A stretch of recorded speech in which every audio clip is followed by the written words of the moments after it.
स्वागत है। आज हम एक बहुत ही जानी मानी किताब पर बात करने वाले हैं, रिच डैड पुअर डैड। हाँ, ये किताब तो काफी लोगों ने पढ़ी है और काफी चर्चा में भी रहती है। बिल्कुल, ये असल में एक कहानी है दो अलग अलग पिताओं की, और उनकी पैसे को लेकर सोच वो बिल्कुल अलग थी। एकदम जमीन आसमान का फर्क था। एक तरफ थे पुअर डैड, वो असल पिता थे, काफी पढ़े लिखे, अच्छी सरकारी नौकरी, सुरक्षित जिंदगी चाहते थे। हाँ, बिल्कुल टिपिकल सोच जिसे हम कह सकते हैं, पढ़ो लिखो जॉब पाओ। और दूसरी तरफ वो थे रिच डैड, ये उनके दोस्त के पिता थे। स्कूली पढ़ाई शायद कम थी। हाँ, औपचारिक शिक्षा कम थी, पर वो बिजनेस और इन्वेस्टमेंट उसमें माहिर थे। और यहीं से मुझे लगता है इस किताब का या हमारे आज के विश्लेषण का वो मुख्य पॉइंट शुरू होता है कि कैसे हमारी सोच, हमारी जो मानसिकता है पैसे को लेकर, वो हमारी आर्थिक स्थिति तय करती है। तो आज हम देखेंगे कि इस किताब के मुख्य सबक क्या है ना? जी बिल्कुल, कोशिश करेंगे समझने की। तो सबसे पहला और शायद सबसे ज्यादा सुना हुआ सबक, पैसे के लिए काम मत करो। पैसे को अपने लिए काम करने दो। हाँ, ये लाइन तो बहुत मशहूर है। सुनने में तो बड़ा अच्छा लगता है, लेकिन इसका मतलब क्या है? सिर्फ नौकरी से अमीर नहीं बन सकते। देखिए, किताब का जो सार है वो यही है कि सिर्फ अपनी मेहनत बेचकर, यानी नौकरी से तनख्वाह पाकर उससे अमीर बनना बहुत ही मुश्किल है। असली वेल्थ क्रिएशन तब होता है जब आपका पैसा आपके लिए और पैसा कमाए, जिसे पैसिव इनकम कहते हैं। बिल्कुल, पैसिव इनकम, ऐसा पैसा जो आपके सीधी रोजमर्रा के काम के बिना आता रहे, जैसे प्रॉपर्टी से किराया आ रहा हो या स्टॉक से डिविडेंड मिल रहा हो। अच्छा, तो ये पैसिव इनकम बनाने के लिए, पैसा हमारे लिए काम करे, इसके लिए क्या चाहिए? किताब क्या कहती है? इसके लिए जो सबसे पहली और जरूरी चीज है वो है फाइनेंशियल लिटरेसी, पैसे की समझ। हाँ, पैसे की समझ। और ये वो चीज है जो हमें अक्सर स्कूलों में, कॉलेज में नहीं सिखाई जाती। सही बात है। और इस समझ का जो सबसे अहम हिस्सा है वो है एसेट्स और लायबिलिटीज के बीच का फर्क जानना। हाँ, ये बड़ा दिलचस्प पॉइंट है, एसेट्स और लायबिलिटीज। सुनने में आसान लगता है, पर किताब कहती है कि ज्यादातर लोग यही गलती करते हैं। कैसे?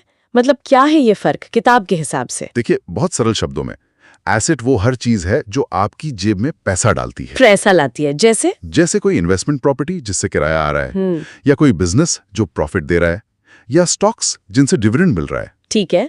और लायबिलिटी वो है जो आपकी जेब से पैसा निकालती है। अच्छा, जैसे आपकी कार का लोन जिसकी आप ईएमआई भर रहे हैं, क्रेडिट कार्ड का बिल, या कई बार वो बड़ा सा घर भी जिसकी भारी मेंटेनेंस और ईएमआई आपकी कमाई खा जाती है, पर उससे कोई इनकम नहीं हो रही। ओह, तो घर भी लायबिलिटी हो सकता है। हाँ, ये तो सोचने वाली बात है। बिल्कुल, अगर वो सिर्फ पैसा ले रहा है, आपकी जेब से निकाल रहा है, तो किताब के हिसाब से वो लायबिलिटी है। तो सीधी सलाह क्या है? सलाह है, एसेट्स खरीदो, लायबिलिटीज नहीं। या कहिए, एसेट्स ज्यादा बनाओ, लायबिलिटीज कम करो। इसी से जुड़ा हुआ एक और आइडिया है किताब में, अपना खुद का बिजनेस करने का, माइंड योर ओन बिजनेस। हाँ, ये भी एक बड़ा पॉइंट है। क्या इसका मतलब है कि सबको अपनी नौकरी छोड़ देनी चाहिए और बिजनेस शुरू कर देना चाहिए? नहीं, बिल्कुल नहीं। कियोसाकी ये नहीं कहते कि नौकरी बुरी है या छोड़ दो। वो कहते हैं कि नौकरी करते हुए भी आपका फोकस अपने एसेट कॉलम को बढ़ाने पर होना चाहिए। मतलब नौकरी आपकी इनकम का सोर्स हो सकती है, जिससे आपका घर चल रहा है, बिल भर रहे हैं, लेकिन असली दौलत आपके अपने बिजनेस या इन्वेस्टमेंट से बनेगी। तो नौकरी के साथ साथ कुछ और? हाँ, कोई साइड बिजनेस हो सकता है, स्टॉक मार्केट में इन्वेस्ट करना हो सकता है, रियल एस्टेट हो सकता है, कुछ ऐसा जो आपकी संपत्ति बढ़ाए, आपकी लायबिलिटीज नहीं। ठीक है, समझ गई। तो आय के मल्टीपल सोर्स बनाने की बात है। बिल्कुल, सिर्फ एक सैलरी पर निर्भर न रहना। लेकिन इसमें तो फिर रिस्क आ जाता है, बिजनेस में, इन्वेस्टमेंट में। हाँ, आता है। और किताब रिस्क लेने के बारे में क्या कहती है? क्योंकि पुअर डैड वाली सोच तो सेफ खेलने की थी ना। बिल्कुल, रिच डैड की सोच इससे अलग थी। किताब कहती है रिस्क लेने से मत डरो। डरना नहीं है। नहीं, लेकिन इसका मतलब ये नहीं कि बिना सोचे समझे कूद पड़े। बात हो रही है कैलकुलेटेड रिस्क की। अच्छा, सोच समझ कर लिया गया रिस्क। हाँ, जानकारी के आधार पर, समझ के साथ। रिच डैड का मानना था कि असल रिस्क तो आर्थिक रूप से अनपढ़ रहने में है। लोग सुरक्षित रहने के चक्कर में बड़े मौके गवा देते हैं। और असफलता, फेलियर का डर, उसे सीखने का हिस्सा मानना। फेलियर से डरना नहीं, उससे सीखना। ये अमीर बनने की मानसिकता का एक जरूरी हिस्सा है।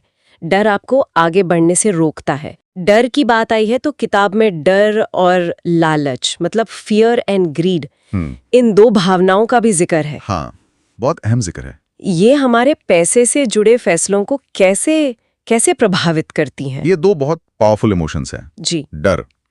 डर हमें क्या करता है, वो हमें सेफ खेलने पर मजबूर करता है। कहीं पैसा डूब ना जाए तो लोग अच्छी नौकरी नहीं छोड़ते या इन्वेस्ट करने से डरते हैं। ओके, और लालच? दूसरी तरफ है लालच।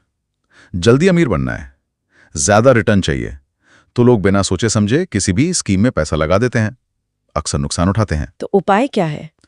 किताब कहती है कि इन दोनों भावनाओं को पहचानना सीखो और इनको अपने आर्थिक फैसलों पर हावी मत होने दो। मतलब इमोशनल नहीं, लॉजिकल फैसले लेना। हाँ, तर्क से, ठंडे दिमाग से सोचना, जानकारी के आधार पर फैसले लेना। और ये सारी समझ, ये फाइनेंशियल लिटरेसी, ये लॉजिकल सोच, ये आएगी कहाँ से? स्कूल में तो मिलती नहीं। यहीं पर आता है सेल्फ एजुकेशन का कॉन्सेप्ट, खुद से सीखना।